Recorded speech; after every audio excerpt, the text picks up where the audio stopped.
Hi friends, welcome back to my channel. ఈరోజు మా అత్తమ్మ చేసిన చింతకాయ పచ్చడి. పండుకాయలు దంచి పెట్టుకోవాలి కిలన్నీ.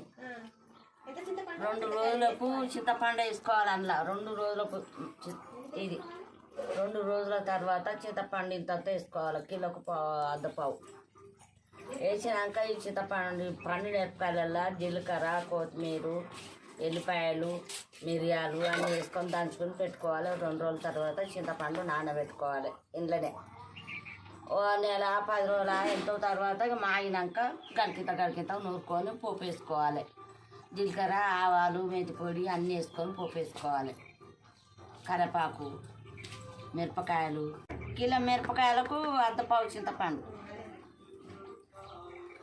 అర్ధపావు చాలు ఉంటుంది. కారం పురాగా తీయగుండద్దు కదా, బిడ్డ తీయగుంటే కూడా బాగుండదు, పుల్లగా ఉంటుంది, తినబుద్ది కాదు.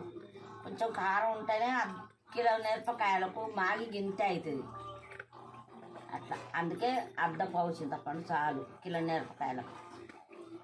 అది కొత్త చింతపండు అయినా పర్వాలేదు, చెట్టు మీద కాయనా పర్వాలేదు.